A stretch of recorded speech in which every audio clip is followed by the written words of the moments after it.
कहा जाता है कि जीवन में अगर सुख भोगना है और जीवन में तरक्की करना है तो माँ बाप की सेवा जरूर करना। ये चीज़ सभी लोग जानते हैं और मानते भी हैं। ये चीज़ मैं क्यों बोल रहा हूँ, इस वीडियो में आप सभी को समझाएंगे और बताएंगे कि हम जितने भारतवासी हैं कहीं ना कहीं सौभाग्यशाली हैं कि हमें 22 जनवरी 2024 का जो पल था वो हमें देखने को मिला, एहसास करने को मिला। हमारे पीछे जो बाप दादा थे चले गए इस चीज़ की प्रतीक्षा करते हुए कि कब अयोध्या में रामलला विराजमान होंगे और हम लोग देखेंगे। उन्हें तो कम से कम वो सौभाग्य प्राप्त नहीं हुआ, लेकिन हम लोगों का नसीब देखिए, इस चीज़ को, इस पल को जीने का और देखने का, महसूस करने का मौका मिला। हम में से बहुत सारे लोग हैं जो अपने अपने जीवन को लेके कोसते हैं, अपने अपने जाति को लेके कोसते हैं कि मेरा जीवन ये है, हम बहुत गरीब हैं, हम इस जाति में क्यों जन्म ले लिए, हमें इस ऐसे हम लोग क्यों हैं। तो आप लोग अपने आप को खुशनसीब समझिए कि आप उस समय पैदा हुए जिस समय भगवान श्री राम का प्राण प्रतिष्ठान अयोध्या में हुआ और आप सबको देखने को मौका मिला। इस बात से गौरवान्वित होइए कि हमें इस पल को देखने का मौका हमें मिला, जो पिछले कई वर्षों से कई सारे लोग, कई पीढ़ियां नहीं देख पाई, वो चीज हमें देखने का सौभाग्य प्राप्त हुआ। इस चीज से खुश होइए कि हमें कम से कम ये सारी चीजें देखने को मिली। कोई लड़का अपने माता पिता को घर से अगर बाहर निकाल दे तो उसका जीवन में कभी खुशियां नहीं आ सकती हैं, कभी वो तरक्की नहीं कर सकता है। ठीक उसी प्रकार जैसे भगवान श्री राम को मंदिर से निकाल के टेंट में कर दिया गया था, तो भला इस देश का भला कैसे हो सकता है। कहते हैं कि माँ बाप के शरीर में ईश्वर का वास होता है। ठीक उसी प्रकार जब माँ बाप के शरीर में ईश्वर बसते हैं तो जो ईश्वर हैं, जो हमारे आराध्य हैं, जब उन्हीं का घर नहीं है, जब वही नहीं घर में रह पाते हैं, तो हम लोग चैन से कैसे रहेंगे। आप सबों ने देखा होगा कि वर्षों से ये लड़ाइयाँ चली आ रही हैं कि भगवान राम को उनका घर मिले, लेकिन नहीं मिला। देश परेशान रहा, कई सारे मुश्किलों का सामना करते हुए आगे बढ़ रहा है। लेकिन यह जैसे ही ऐतिहासिक फैसला हुआ कि अयोध्या में रामलला मंदिर का निर्माण होना चाहिए, वैसे ही देश का भाग्य एक बार फिर उदय हुआ और धीरे धीरे कहीं ना कहीं तरक्की का और बढ़ने लगा ये मेरा देश। कई लोगों का ये भी कहना है कि मोदी जी ही क्यों प्राण प्रतिष्ठान किए और मोदी जी को ही क्रेडिट क्यों जा रहा है। तो आपको बताएं कि जिसके हाथ में जो लिखा रहता है, जिसके भाग्य में जो लिखा रहता है, वो होना एकदम बिल्कुल तय है। वर्षों से लड़ाइयाँ चल रही थी, बहुत से नेता आए, बहुत से नेता चले गए, लेकिन किसी को सौभाग्य प्राप्त नहीं हुआ। ये मोदी जी को ही क्यों हुआ। मोदी जी पिछले जब नेता नहीं थे, जब कुछ भी नहीं थे मोदी जी, उस समय भी उन्होंने राम मंदिर के लिए आवाज उठाते थे।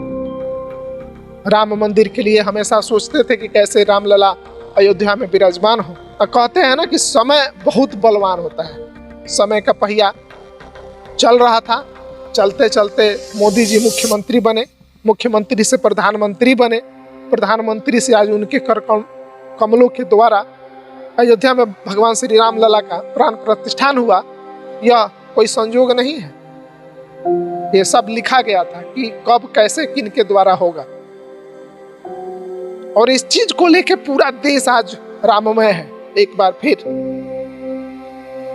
जिस दिन 22 जनवरी, जिस दिन प्राण प्रतिष्ठान हो रहा था, उस पल को जिसने देखा उनकी आंखें भर गई थी, उनके शरीर के रोंगटे खड़े हो रहे थे उस पल को एहसास करके। बहुत सारे लोगों ने तो रोना शुरू कर दिया उस पल को देख के, और रोए भी तो क्यों नहीं। इस मंदिर के लिए न जाने कितने लोगों ने लाठियां खाई, लंबे युगों का समय बीता, और जो हमेशा से चाहते थे कि अयोध्या में भगवान श्री रामलला का विराजमान हो, स्थापित हो, और जब ये सुनहरा अवसर आया तो वो लोग भावुक क्यों ना हो, आंखों में आंसू क्यों ना आए, रोंगटे शरीर के खड़े क्यों ना हो। जो जहां था, जिस हाल में था, जहां से खबर मिल रही थी, जहां से वो लोग देख रहे थे, उनका जीवन धन्य हो रहा था इस चीज को देख के और इस पल का साक्षी होके। वर्षों के बाद आज हमारे रामलला अयोध्या अपने घर में विराजमान हुए। अब देखिए भारत किस तरह से तरक्की करता है। आने वाले कुछ ही समय में विश्व का सबसे नंबर 1 स्थान भारत प्राप्त करेगा, इसमें कोई संकोच नहीं है।